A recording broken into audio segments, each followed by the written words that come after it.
No, I talked earlier on another interview that I gave about this.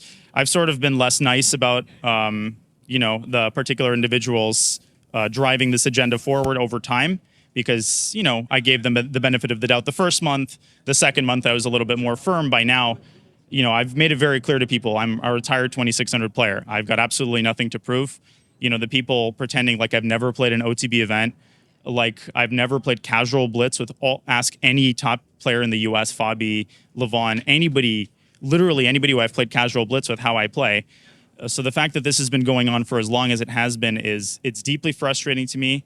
And not because it's me personally. If I depersonalize myself, it's a great shame. So when the history of chess is going to be written, this will be a very, very dark chapter. And it'll be a dark chapter not just because Vlad has been allowed to go on with his nonsense for as long as he has, but because behind the scenes, some top players are not outspoken enough to make it clear that the patients are not running the insane asylum. So it is shameful that I'm sort of involved in this, embroiled in this. I'm just here to have fun. I'm here to enjoy New York. I'm here to enjoy chess. I'm under no illusions. If I do well and make the top 8, I'll be really thrilled. Right now, the luck is on my side once again. The chess world didn't just lose a player, it lost a voice, a heartbeat, and a bridge between the game's old soul and the new generation. When news broke on October 19, 2025, that Grandmaster Daniel Naroditsky had passed away at just 29 years old, the silence that followed felt heavier than any checkmate. The Charlotte Chess Center, where Daniel served as Grandmaster in residence, confirmed the heartbreaking news, calling his passing sudden and shocking. Within hours, the internet transformed into a digital memorial. Players, fans, even rivals flooded social media with tributes. Some shared clips of his lessons, others posted screenshots of late-night blitz matches or stories about how his calm voice helped them fall in love with chess again. But beyond the Grandmaster title, beyond the YouTube channel and commentary gigs, Daniel represented something bigger. He was proof that genius doesn't have to be cold, and that mastery doesn't mean losing your humanity. Daniel Naroditsky's story started in San Mateo, California, back in 1995, though his family's roots stretched across continents. His father, Vladimir, came from Ukraine, his mother, Lena, from Azerbaijan. Together, they carried a quiet determination, the kind that builds worlds from scratch. Their home wasn't filled with trophies or tech gadgets. It was filled with curiosity, music, and the sound of pages turning. And then came chess. Daniel's father introduced him to the game when he was 6, not with some grand lesson or pressure to win, just a casual moment between father and son. A simple board, a spark that changed everything. While most kids his age were still trying to figure out multiplication tables, Daniel was already dissecting endgames and explaining why knights were cooler than queens in certain positions. Local club players began to notice. This quiet kid who saw the board like it was a story unfolding instead of a battle to win. By the time he entered Crystal Springs Upland School, Daniel had already become a name people whispered about in chess circles. His teachers remembered him as polite, curious, and almost unnervingly calm.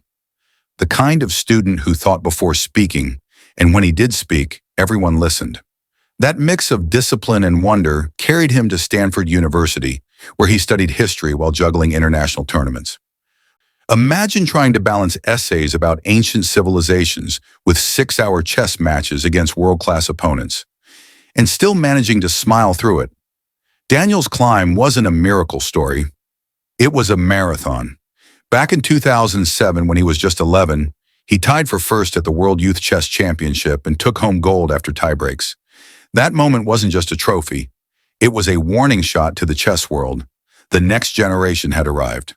By 2011, he earned his first Grandmaster norm at the Benas Open, a major milestone that separates prodigies from professionals. 2 years later, in 2013, at the age of 18, Daniel officially became a Grandmaster, one of the youngest in American history. That same year, he won the U.S. Junior Championship, a victory that wasn't about domination, but about precision. Daniel wasn't a flashy player. He didn't crush opponents with aggression. He suffocated them with understanding. Every move he made seemed to whisper, "I know something you don't." By 2015, representing the United States at the World Team Championship, Daniel proved his strength on the global stage, earning wins against some of the toughest players in the world. But his true magic wasn't in slow, classical chess. It was in speed, blitz and bullet, those rapid, heart-pounding formats where instinct meets chaos. Daniel thrived there. He consistently ranked among the top 25 blitz players worldwide, reaching an online bullet rating of over 3,500 on chess.com, numbers that most players couldn't even dream of. And here's what made him different. Daniel didn't guard his secrets. He shared them. Through Twitch streams, YouTube videos, and commentary gigs, he turned chess into something approachable, something human. When others said, "You need to study openings and memorize lines," Daniel flipped the script. He said, "Understand ideas, feel the game, learn why before you learn what." He made complex strategies sound simple, not by dumbing them down, but by inviting you into his thought process. Watching him break down a position was like watching an artist explain why a shadow falls just so. You walked away seeing the whole picture differently. Even in defeat, he smiled. Even when he played blitz at 2 a.m., he treated every viewer like a friend sitting across the board. Now, as fans and fellow players look back, Daniel's legacy isn't just about trophies or ratings. It's about connection, the thousands of young players he inspired, the communities he helped grow, and the warmth he carried in a field known for cold calculation. His story reminds us that mastery isn't just about what you achieve, it's about what you give back. Daniel didn't chase fame, he built bridges. He turned a lonely game into a shared experience. And maybe that's why his passing hit so hard. Because when someone like Daniel leaves, the silence isn't just absence, it's an unfinished sentence. A move left hanging in the air. But every time a kid somewhere opens a chessboard for the first time and starts to see patterns, to feel that same curiosity, that's Daniel's voice echoing on. In 2024, the chess world watched something almost impossible.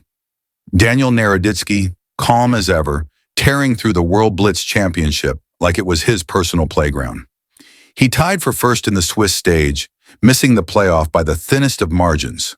One of those heartbreaks where the math of tiebreaks says no, even though the move said yes. But then, months before the unthinkable, before his passing in 2025, Daniel came back swinging. At the U.S. National Blitz Championship, he didn't just win.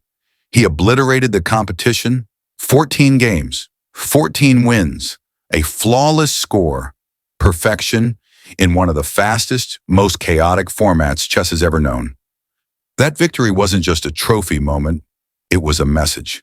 Even at the top of the mountain, Daniel was still growing, still searching for that next ounce of clarity, that next move that made sense in a world that often doesn't. But what really made Daniel stand out wasn't his speed on the board.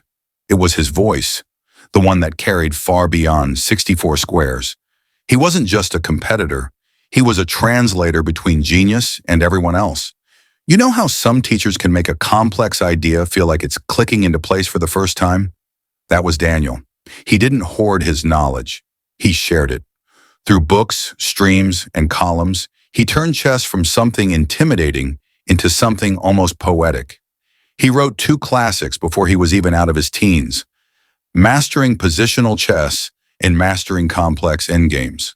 Not exactly the kind of bedtime reading most teenagers would reach for, but Daniel's writing wasn't about memorizing openings. It was about understanding why certain ideas worked, about seeing beauty in precision. From 2014 to 2020, his Endgame column in Chess Life magazine became a kind of quiet classroom for thousands of players around the world. He didn't talk down to readers. He walked beside them. Later, his puzzle series for the New York Times brought the same magic to a wider audience. People who might never pick up a chess book, but who couldn't resist testing their logic against his mind. And then came his true classroom, the digital one, YouTube, Twitch. Platforms that could have easily turned into performance stages became Daniel's lecture hall. He spoke to 500,000 subscribers and hundreds of thousands of live viewers, not with hype or ego, but with patience. He'd explain an opening while cracking a soft joke, or calmly analyze a blunder that would make most grandmasters groan. He made chess feel human again, like it was okay to make mistakes, as long as you learn something from them. When most streamers chase quick wins and viral clips, Daniel chose a slower rhythm. He didn't just show what to play, he showed how to think. That's what made him magnetic. He could take a position that looked random to most people and turn it into a story about tension, timing, and trust. Watching him wasn't like taking a lesson. It was like having coffee with a friend who happened to be brilliant. Off the board, Daniel's character mirrored his playstyle. Calm, deliberate, deeply human. He wasn't the loudest in the room or the flashiest in a crowd. Friends from the Charlotte Chess Center, where he worked as Grandmaster in residence, described him as a quiet fire, steady, focused, unshakable.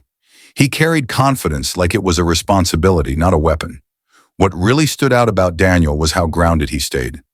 In a world where fame often pulls people away from their roots, he never let go of his. He often spoke about his parents' journey, immigrants from Ukraine and Azerbaijan who built a life in California from the ground up. Their story became his compass. Every success he achieved pointed back to their sacrifices. And even though chess consumed much of his time, Daniel's mind stretched far beyond it. He loved history, literature, philosophy, not just for facts, but for the ideas behind them. Friends remember long, late-night talks about culture, meaning, and the weird beauty of learning itself. That's what set him apart, his hunger to understand things deeply, whether it was a rook endgame or a line of poetry. He was kind, almost to a fault. He didn't measure people by rating or status. He mentored young players with the same attention he gave to world champions.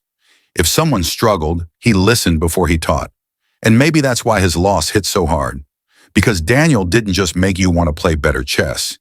He made you want to be a better version of yourself while doing it.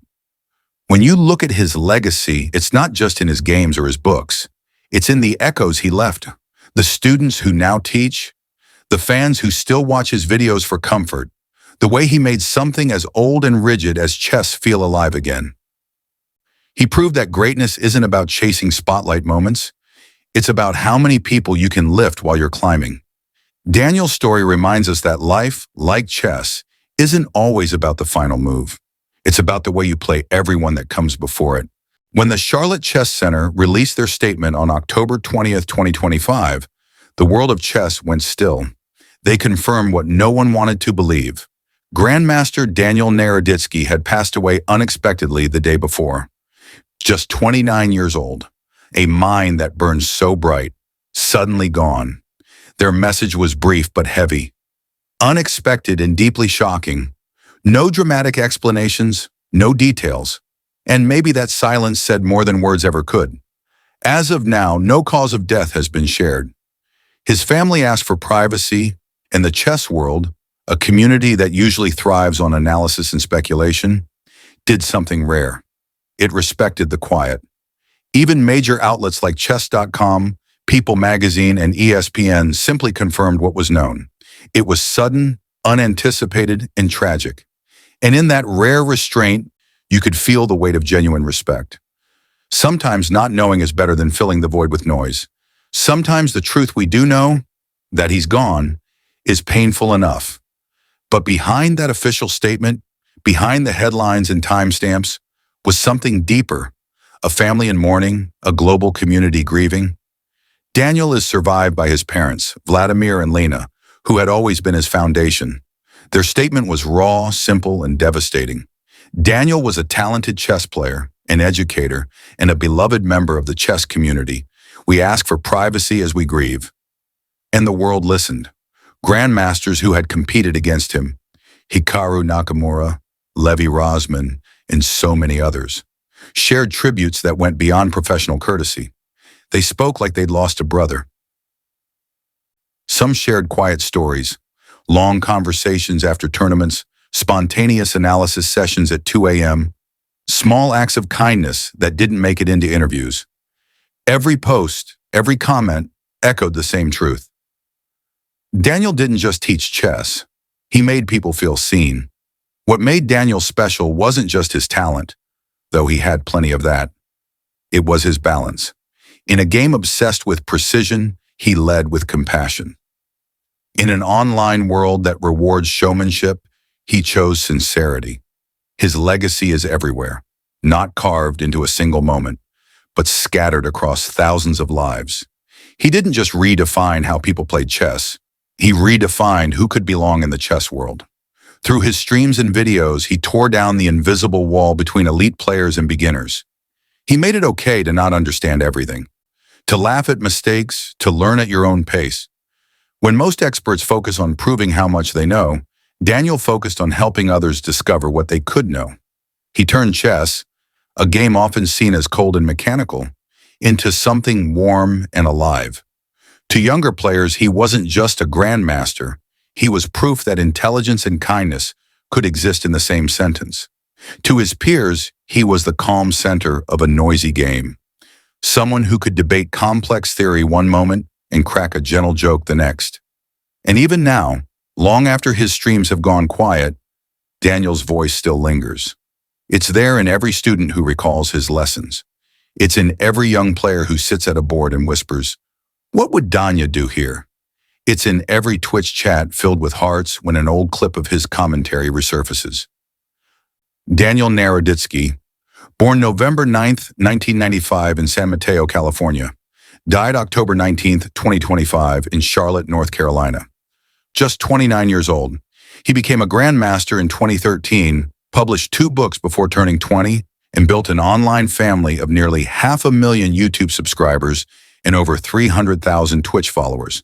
His expertise, blitz and bullet chess, fast, sharp, electric. But his real gift was slowing things down, helping the rest of us see.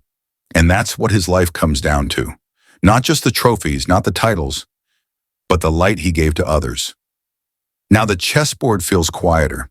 The familiar voice that once guided millions through puzzles and plays has gone silent. But maybe silence isn't an ending.